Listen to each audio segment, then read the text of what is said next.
Something has been happening in your life that you have not been able to explain to anyone who is not already feeling it. Not a problem exactly, not a conflict. More like a slow, quiet incompatibility that appeared one day in places that used to feel like home, in conversations, in rooms you have sat in for years, in relationships you believed were solid. You are not imagining it. That distance you feel from certain people right now, the effort it takes to be fully present in conversations that used to cost you nothing, that is not you withdrawing. That is not your anxiety. That is the first visible sign of something the Pleiadian High Council has been transmitting about for the last several months. They call it the division, and they say it has already begun. I want to be straight with you about what I think this means, because I have been sitting with this transmission for days before saying it aloud. The division is not something that is coming. It is not a future event to prepare for. It is happening right now, in your closest relationships, in the way certain environments suddenly feel foreign, in the way you sense, with a clarity that sometimes frightens you, that you and some of the people you love are no longer on the same frequency. The Pleiadian High Council, transmitted through Mira and the Council of Seven, names this with a precision I have not heard before. They say, what you are experiencing as social distance is actually frequency incompatibility. Two distinct vibrational pathways are separating, and every human being alive right now is moving, whether they know it or not, along one of those two paths. What your body has been telling you is correct. That strange sensation of trying to connect with someone you have known for 20 years and feeling like you are reaching through glass, that is not a relational failure. That is a planetary-level process expressing itself in the most intimate spaces of your daily life. The question is not whether the division is real. It is.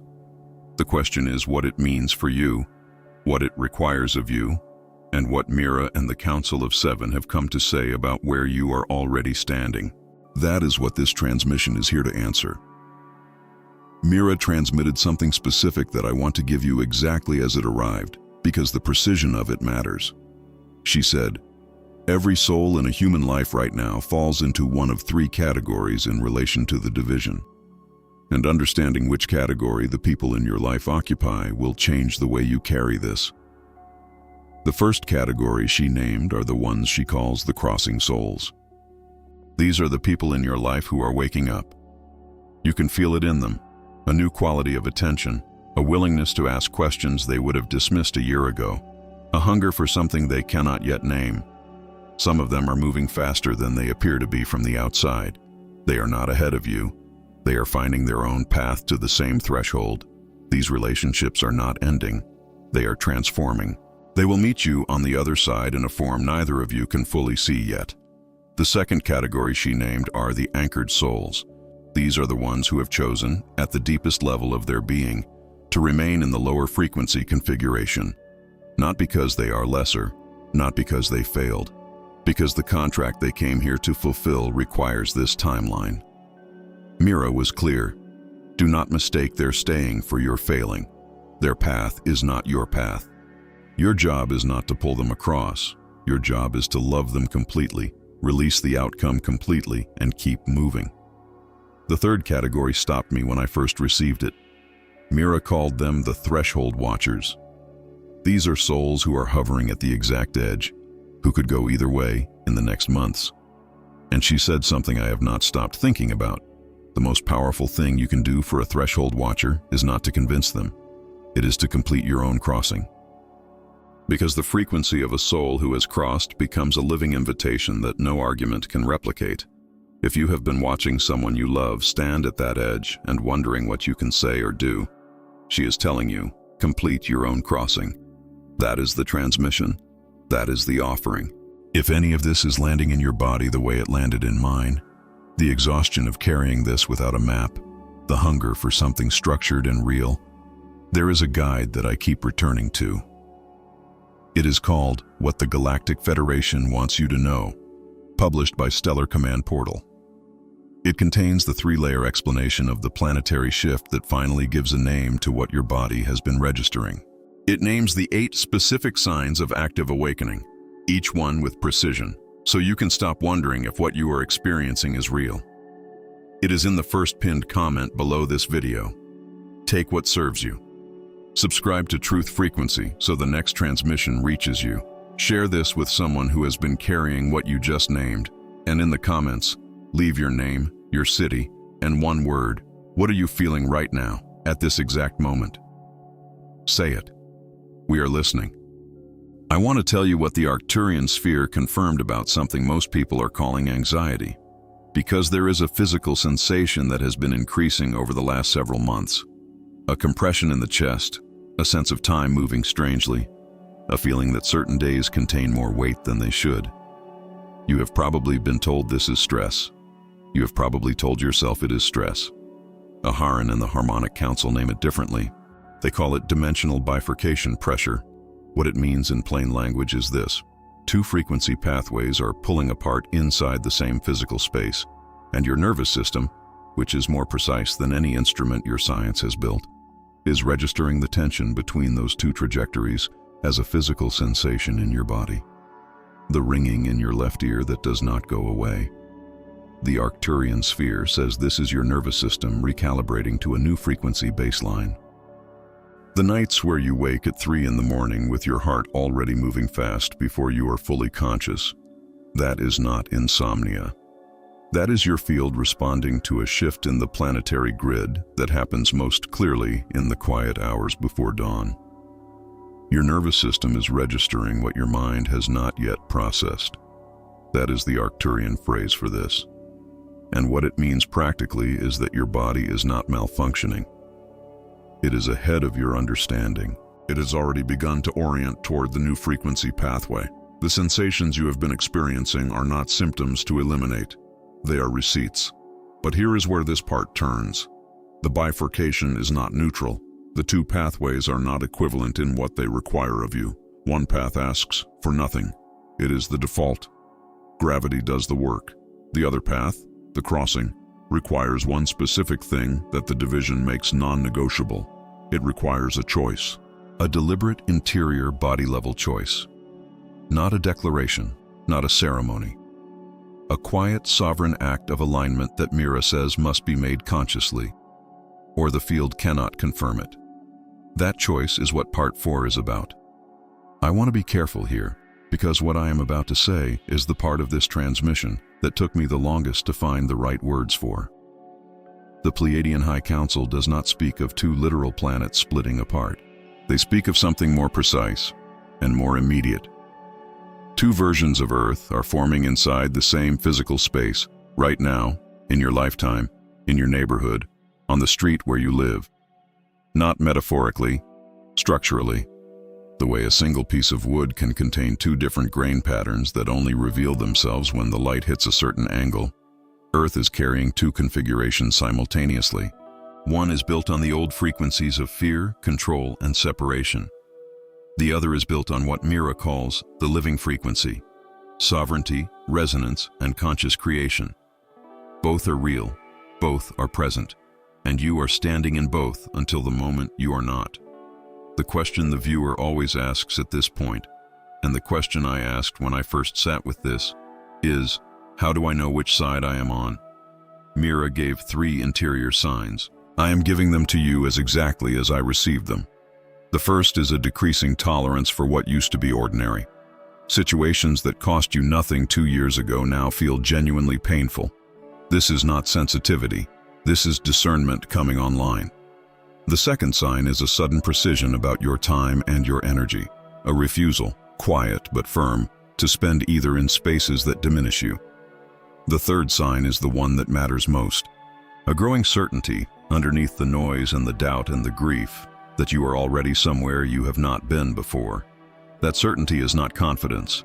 It is not certainty that everything will be fine. It is something quieter and more durable than that. It is the frequency of the new configuration recognizing itself in you. When it is present, it does not perform. It simply is there, steady, the way the earth is steady beneath a shaking building. What the Pleiadian Council is saying, and this is the part I feel most strongly about, is that the division is not something that will separate you from everyone you love by force. It is something that is revealing with absolute clarity who has already crossed and who has not yet chosen. No one is left behind by accident. No one crosses by accident. The division is a clarity event, and it is the most loving thing this planet has ever been asked to undergo, because it ends the pretending. It ends the performance. It ends the long exhaustion of trying to be in two frequency configurations at once, which is what most of the people in this transmission have been doing for years, alone, without a name for it, without a witness. You have a witness now. And what comes next? The grief, the crossing, the question of what to do with the love you still carry for the ones who are not moving. That is what the Pleiadian Council came to speak to directly. Something is going to be named in this part that I have been slow to say out loud. Because once it is named, there is no returning to the version of yourself that did not know it. The grief you have been carrying is not a sign that you chose wrong. It is proof that you loved something real. The Pleiadian Council does not call this loss. They call it the cost of crossing. And they say it with a reverence they reserve for only the most advanced forms of love. Mira spoke to this directly in the last transmission the Council sent through. She said, "The ones who grieve the division are the ones who understand what is being asked. Those who feel nothing as the separation completes are not stronger. They have simply not yet registered what is moving. The ones who feel everything, the ache, the strange tenderness for people they are no longer fully resonant with, those are the ones who are crossing with full consciousness. That is the harder path. It is also the truer one. I want to name what this grief actually looks like, because it does not always look like sadness. Sometimes it looks like irritation, a sudden impatience with conversations that used to be easy, a feeling of being unseen that arrives even in the company of people who love you, a longing for something you cannot point to, with no specific origin, that shows up most sharply in quiet moments when no one else is in the room. That longing is not a symptom. The Pleiadian Council says it plainly, that longing is your frequency finding the edge of the old configuration and pressing against it. It is not emptiness, it is direction. It knows where it is going, even when you do not. And then Mira said something that I have not been able to set aside. She said, "Do not try to grieve faster. Do not try to move through this with efficiency, as if the love you carry for the ones who are not crossing is a weight to be shed rather than a substance to be honored.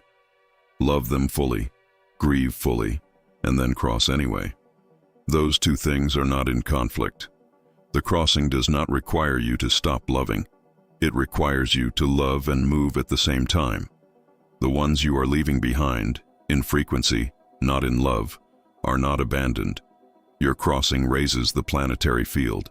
Your crossing is the most direct act of service available to them, even if they never know it came from you. The Pleiadian Council calls this the invisible gift. You will not see them receive it, but they will receive it. And somewhere, in a way that is too subtle for any of you to track, it will reach them." Mira closed the transmission with something she called the Sovereign Act, and I want to give it to you plainly, without decoration, because it is not complicated.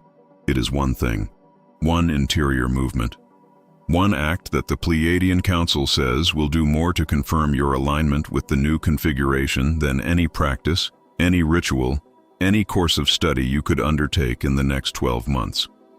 The Sovereign Act is this: stop negotiating with the division. What I mean by that, and what Mira means by that, is this. Most of the people in this transmission have been living in a state of perpetual internal negotiation. One foot on the new frequency, one foot in the old. Keeping one foot in the old because of loyalty, because of fear. Because the new frequency asks something of your daily life that you have not yet been willing to fully give it. Maybe it asks you to release a relationship that no longer resonates. Maybe it asks you to change the way you spend your time. Maybe it asks you to stop consuming what diminishes your field and start consuming what expands it. The negotiation is exhausting. And here is what Mira says about it with the gentleness of someone who has watched this pattern for longer than your civilization has existed. The negotiation costs more than the choice. The crossing costs less than the waiting. Every day you spend with one foot on each side of the division is a day your nervous system is asked to hold two incompatible frequencies simultaneously. The fatigue you carry is not a personal failing. It is the physics of the position you are in. The sovereign act is the decision to cross fully, not to know the outcome, not to have assurance that every loss will be replaced, not to be certain of what waits on the other side, but to take the next step with both feet. To stop treating the old configuration as a safe option you can return to if the new one does not work, because it is no longer safe. And some part of you has known that for longer than you have been willing to say so. My sense of it, and I say this having sat with the Pleiadian transmissions for a long time, is that most people who are watching this have already made the crossing in some essential interior part of themselves. The sovereign act is not the crossing. The sovereign act is the acknowledgement of the crossing. It is looking at what you have already become and saying, yes, this is me. I am here. I am not going back. That acknowledgement is the act. It takes about 4 seconds. It can happen right now, in the chair you are sitting in, while your family sleeps in the next room and the rest of the world is still working out which frequency it belongs to. You do not need a ceremony. You do not need a witness. You are the witness. And Mira closes with this. Her words, as precisely as I can carry them. Beloved family of light, the division does not divide you from love. It divides you from fear. And everything you have ever truly wanted has been on the other side of that line, waiting for you to stop believing you had to choose between them. You never had to choose. The choice was always already made. You have simply been walking toward the moment of knowing it. You are in that moment now. The division is not the end of the world you love. It is the end of the world that was too small for you. Walk through. We are on the other side. We have been waiting for exactly as long as it took you to arrive. If this transmission found something in you that has been waiting to be named, if the grief, the distance, the strange clarity you have been carrying for months just received a form, the guide that maps this crossing in practical daily terms is what the Galactic Federation wants you to know, published by Stellar Command Portal. It contains the chapter on the 3 types of lightworker, anchor, bridge, transmuter, which will tell you with precision what your specific function in this crossing is. It contains the 5 daily practices and the 21-day activation calendar that turns everything named in this transmission into something you can actually live inside every morning before the rest of the house wakes up. You do not have to navigate this without a structure. That guide is the structure. It is in the first pinned comment below this video. Subscribe to Truth Frequency so the next transmission reaches you the moment it arrives. Send this to one person who you know is standing at the edge of the division without a name for what they are feeling. And leave your name, your city, and one word in the comments. The word that names what you are crossing toward. Courage, clarity, home, freedom. Whatever word rose in your chest just now, leave it below. You are not the only one who is crossing, not even close.